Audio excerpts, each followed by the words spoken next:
Hey, I'm Brett, And I'm Dan. and we're localmovers.com, and we're here today to talk about something really exciting and something really lame. And why do those two things go together? Because you have to do the really lame thing to do the really exciting thing. Now, where's the big money? Where's the big nut in this moving industry? The biggest nut is in corporate relocations, and we'll talk about that later down the line and how you can potentially win those relationships to be able to get that done. Now, that's pretty dominated by these big van lines and a couple of larger players in the space. As well as corporate relocation specialists. But the next best thing after domestic and international corporate relocations, which, we're talking 20, 30, 40, 50, $100,000 for a top tier executive move. I mean, these are big numbers here. But the next big thing is long distance moves. This is where the big money is. These are averaging 3 to 5K, but there are plenty of jobs out there that are 10 to 20K if you do a really big home, maybe a multi-truck move. In order to be able to qualify legally to do those, you have to take the next step. And I'd like to say, I think it's really important that as soon as you can afford to do it, you should register with the FMCSA, get your DOT, and then register and get your motor carrier license. Why should you do that, even if you're not ready to do interstate moves, and pay for that $75,000 bond, which can cost, depending on your personal credit, if you pay on a monthly rate, a little bit less than 100 maybe could be really good, or up to like 200 could be really bad, but just call it ballpark. You got this extra $100 a month pain in the butt expense that you're saying, hey, Brett, why am I doing this? What good is this going to do for me? And you got to pay, I don't remember what it was all in, but I'm just going to round up and say it's about $500 to get your whole FMCSA paperwork done and DOT, something in that ballpark. Why should you pay this? Well, for better or worse, the Better Business Bureau, BBB, still has a lot of clout, and people check it and customers care about it. Just like we talked about before, you want to plaster on the top of your website 5 stars on Google, 5 stars on Yelp, and you're an A-grade mover on Better Business Bureau. Getting those registrations set up is a key part to being able to do that. What are some, for business bureau, just like, I don't know, BBB, not everybody's familiar with that. Yep. What does that show about a moving company Yeah. that you're trying to signal in this? Or Totally. Is it like a legacy thing? Like, where does it come from? And what does it say about you as a mover once you get this rating? It's kind of funny because I didn't really know that much about it, and I actually looked into it myself. And BBB is about a 100-year-old organization, and I don't remember exactly why it started, but about 100 years ago, there was a lot of charlatanism, fraud, snake oil salesmen and stuff, and people selling maybe dangerous, cocaine in a jar and telling you that it could cure your asthma or something. And so these local community organizations, just like we have AAA all throughout America, BBB was a bunch of independent community Better Business Bureaus that were a watchdog and kept their eye on the bad businesses that did unpleasant things to customers and treated them poorly. Remember, we've only had Google and Yelp for reviews for maybe 20, 30 years, I don't know. But people wanted to know who was good and who was bad for a long time. And over time, they kind of came together and became a national organization, just like AAA is. And they have a huge amount of clout and power because people recognize that if a business has a bad review on Google or Yelp, or a couple of them, people trust that a lot, but they'll read the review and maybe they think, okay, I'm going to give this guy a chance as a customer. I would say if you have a very bad grade on BBB, it genuinely means that you are a very underperforming business that has angry customers who really want to go out of their way to let the world know that they should steer clear of you. And so having that mark of A on BBB, if the 5-star review is kind of a appetizer, let's say, it gets people a little bit excited.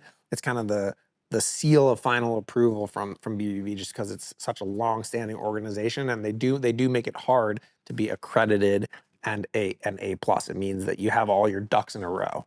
Google doesn't know on their reviews whether or not your insurance is current or whether or not your license is current. And most customers don't know that they can look up this data on FMCSA, and that's why on localmovers.com, we put a lot of effort into putting up, hey, is this company licensed and insured? Are they operating legally? Do they have the correct licensing? And so we make that easy for customers to see and give a big thumbs up. Hey, these guys, they do have, not only do they have 5 stars or whatever, but also they're up to date with their government paperwork. So that's a little bit about BBB. So BBB, just to kind of summarize that then, is like when I'm a mature business or once, in the eyes of these kind of accreditation bodies or whatnot, it's something I've got to earn, and it kind of shows that I'm been around a while and I'm a more mature business in the space then. Yeah. And that you have enough extra money to pay this kind of hefty fee that maybe other people don't want to pay to be an accredited business. And it depends on your market. It depends on where you are, whether or not it's worth paying the fee and how much they charge you for that. But all other things being equal, it's a very strong signal to customers that you're very legitimate if you're accredited and you have that A rating. Two separate things. You do not have to be accredited to be an A rated BBB business. And funny enough, I actually looked this up. Yelp is on BBB because when they set up 20 years ago or something, they made a BBB page and they don't pay to be accredited, but they're an A rated business on BBB. So it shows that people generally have a positive opinion of Yelp. It's a legitimate company, it's a real site. So that's kind of, those two things are separate and it's important to distinguish between them. But let's take a step back and go to the very beginning. So we're getting started. We want to be able to take payments by credit card on our website and stuff. What's our first step that we need to do before we do any of this other stuff? Set up an LLC. Absolutely. Yep. Yep. And so localmovers.com/academy, we have a bunch of information about how to do that. At localmovers.com/AI, we actually have a prompt to help you go step by step through the whole thing. But once we set up an LLC, can you tell people real quick, just if they're not familiar with the different business structures that are out there, kind of what an LLC is and what it means from, how does it affect my money at the end of the It's a day? limited liability corporation, and it allows you to basically protect yourself. It's not like you don't want to be a sole proprietorship in this business. If you have like a nice house and something goes wrong with your business, they can come after you. So it gives you some legal protection, but it's not it's not like an S corp or C corp. So unless you want to be publicly traded, which you can also convert. It's like probably for another class we can get into some of the hacks there, but I think LLC is probably where you want to be. And this is just going to provide you with some liability. You're going to want to get insurance too when you get the business. You're going to get the business, and then you're going to want to get insured, and that's just in case, like, say something happens during the move, right? Like you break something or unforeseen act, like you're going to need that. You're also going to need that, as we talked about kind of at the beginning of some of these regulations, for getting your bond, right? To get that. Yeah, I can dive a little bit into that there. So they're two separate things. One is your FMCSA registration to get your DOT number. So your FMCSA DOT. So that's one set of paperwork, and that lets them keep track of you for interstate commerce, which is a hard requirement for interstate commerce. And we'll talk more about trucks and fleet management later on. But when you're riding around, you got to have that DOT number flagged on the side of the cab. This is a standard. You've been on the highway, you've seen this before, okay? You got to have that. Also, you should get a motor carrier license number and flag that on your cab too. Some states, depending on your state, and you go to localmovers.com/academy for a state-by-state guide of what the different state level requirements are for movers, because they have different registration requirements. And by the way, as of the last time I checked, all but 12 states in the United States require you to register with the FMCSA to get a DOT to operate on the state level, even if you're not doing interstate commerce. Anytime you cross state lines for commerce, you're moving someone over a state line, you need that. So you do that paperwork to fill out your local state requirements. You might get an additional DOT from the Department of Motor Vehicles of your specific state, and then you get your FMCSA DOT. Now, the motor carrier license is granted to you when you have this bond. The minimum bond is a $75,000 bond. That bond is not insurance. It's really important that you guys understand that. That bond is there to protect the customer. So let's say there's some damage to the customer's goods. The bond will pay out to the customer, and then those guys will immediately come after you, and they will come after you to collect from you. So if you don't want to be on the hook for whatever that amount of money is, then you should also get insurance to cover you. And we can talk more about this separately later in our business lecture series about the insurance options and how to get different insurance and how to price it and stuff. But there are different types of insurance. You get insurance for specific trips if you're not doing too much. You get a blanket policy. It's just like when you have a car. Now some modern consumer auto insurers do insurance by the mile. They do insurance as a blanket policy, which is still a lot more popular. So break that out real quick, just so that everybody kind of understands. I'm forming this company. I got an LLC. That's my business. Yep. And then there's like the FMCSA and there's the DOT and there's MC. This seems like a lot. So like, let's just kind of recap that real quick, because that can be kind of confusing. Yep. So DOT, Department of Transportation. There's federal DOT, and I'm pretty sure that every state also has its own Department of Transportation as well. In California, I think Caltrans manages the highways and stuff, and that's a subsidiary component of the Department of Transportation. The FMCSA is the Federal Motor Carrier Safety Administration, and it was established, I think, in like the 60s or 70s as interstate trade was growing, and we built a huge, amazing highway system. But as this trade grew, there were accidents, there were people getting into different problems, and then there were deaths on the highway. And so the government said, hey, we need a federal level regulation for this interstate commerce, and specifically our DOT is going to make Federal Motor Carrier Safety Administration. And what's really important to know is once you register with that, you are subject to getting inspections at weigh stations, or a state trooper can just pull you over on the side of the road and they say they're going to inspect you now. And there's a lot to know about trucking and all the requirements and the logs you need to fill out and all that stuff, which is not for the specific lecture. But the important thing to remember now is you now have a public footprint, which you can inspect on localmovers.com. If you go look at your profile, we analyze and share all that data about you. You now have a public footprint of a few different things.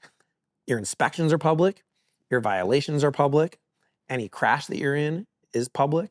And so it's really important that you have all of your operations in a row when you're ready to do this. And we'll talk about in hiring and firing, we'll talk about in SOPs and training. But from this point forward, you have a permanent record, which is a beautiful thing, and you should publish it. You should put it on the footer of your website. One of the classic scammer moves in the industry, or the bad guys in the industry, is they shut down the old company and they register a new one under a new DOT when they get a bunch of violations or complaints because the consumers can see them. And FMCSA has a hotline for customers to call in and complain about. So just to recap what we're talking about here, why do you care about all this stuff? It's a pain in the butt. It's a lot of paperwork. It's a lot of complexity. And go to localmovers.com/academy for a clear breakdown of what these things are and what they're for. But this opens you up to a few different things. Interstate commerce, which means you can do those longer haul loads, which are many thousands of dollars. And for customers who are of a higher, tier, the top tier customers, they're going to want to see that you have all of those ducks in a row to prove that you are the legitimate full-scale moving company. Certainly, if you want to work with any enterprise customers, if you ever want to take the step from individual customers to working with a company, and it could be a small company, it could be as much as a 100-person company, a small, mid-sized business that sometimes has to help people relocate or move because they hire people and those people move into the city and they provide them with relocation services. You want to work with them, you absolutely need to have this stuff to play in that game. I think once you're getting into that 6, 7, 8K a month range, then you should go and shop around and see what insurance costs. And then you kind of have to see, hey, can I afford to do this? If you're doing mostly single family home moves, the customer may never ask to see that information. But any building, any property manager is going to want to make sure you have that, because when you ding up their walls or you make a dent in the side of the elevator or something, they want to know they can come after you to get that buffed out and fixed. And being able to work with those property managers is another really important thing. As part of our localmovers.com/academy link below, you can see a bunch of recommended door knocking techniques, furniture vendors, but property managers are a big one. And if you can be moving people in and out of a 100-unit building or a 100-unit development complex where there's an HOA or a property manager, all of a sudden there's a lot more moves at your fingertips there. So I'd say in most cases, it makes sense pretty early on to pay for this insurance, because the insurance brokers almost always price this type of insurance by the dollar volume that you're doing. And so if you're a relatively small dollar volume, they're going to give you a reasonable price because your risk is relative to the size and number of jobs that you do. So On this certificate, like, what would I need to have? Would I need to have my auto insurance or my general insurance or specific insurance? Or like what is this certificate of insurance going to cover in terms of, like, what are they looking to see? They're just looking to see the coverage of their building, or yeah, just that I'm insured? Like, what's certificate of insurance should be your general liability policy. You would want to talk to a broker and see, as we discussed earlier, there are different options for insurance, and we should do a whole separate class later on about the ins and outs of this insurance stuff, because it's an important thing to discuss and it's a real meaningful business expense. So just to summarize here, I know we let in with like kind of why people should care about these very dry, boring legal paperwork topics. Can you kind of like bring us back to Yeah. what's exciting about this, what this opens guys up to being able to do? Yeah, totally. It's just, I mean, the amount of opportunity that you're going to have for out of state work, like, you're gonna want to do all these regulatory hurdles. They're hard, and they're steps that you're gonna have to take in growing up as a business. But what they do is they unlock a lot of opportunity, and I Absolutely. think that that's a key takeaway here.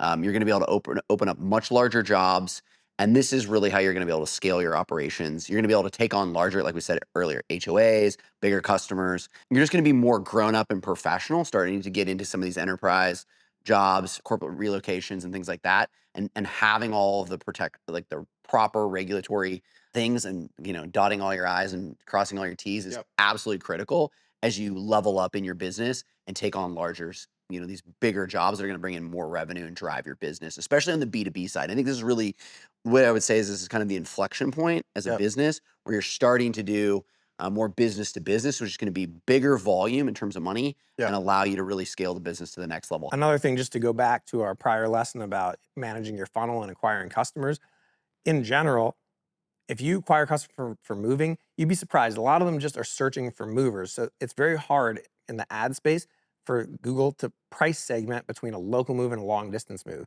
So if you're looking at $200 average per customer and you get $200 cost for like maybe a $500 to $1,000, $1,500 move type space, and we talked about earlier, you lost that $200 on, let's say, the $1,000 move, you got $300 margin in there, you made $100.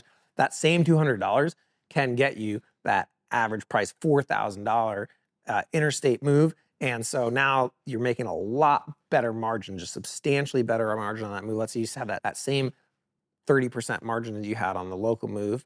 Maybe it could be even better because trucking generally, it's a bit compressed more, but you can charge more for the customer there. So you get a little more margin there. So you look at that and now you're left with 30% of that 4,000. So you got $1,200 of profit and you took away that $200. Now you're left with $1,000 of profit, and 1,000 over 4 is 25% profit left. And before you had $100 out of 1,000, which is 10% profit. So your profit margins went up by 2.5% for filing this federal paperwork. This is definitely the way to go, and you should not be afraid of it. Just go to localmovers.com and let's get moving.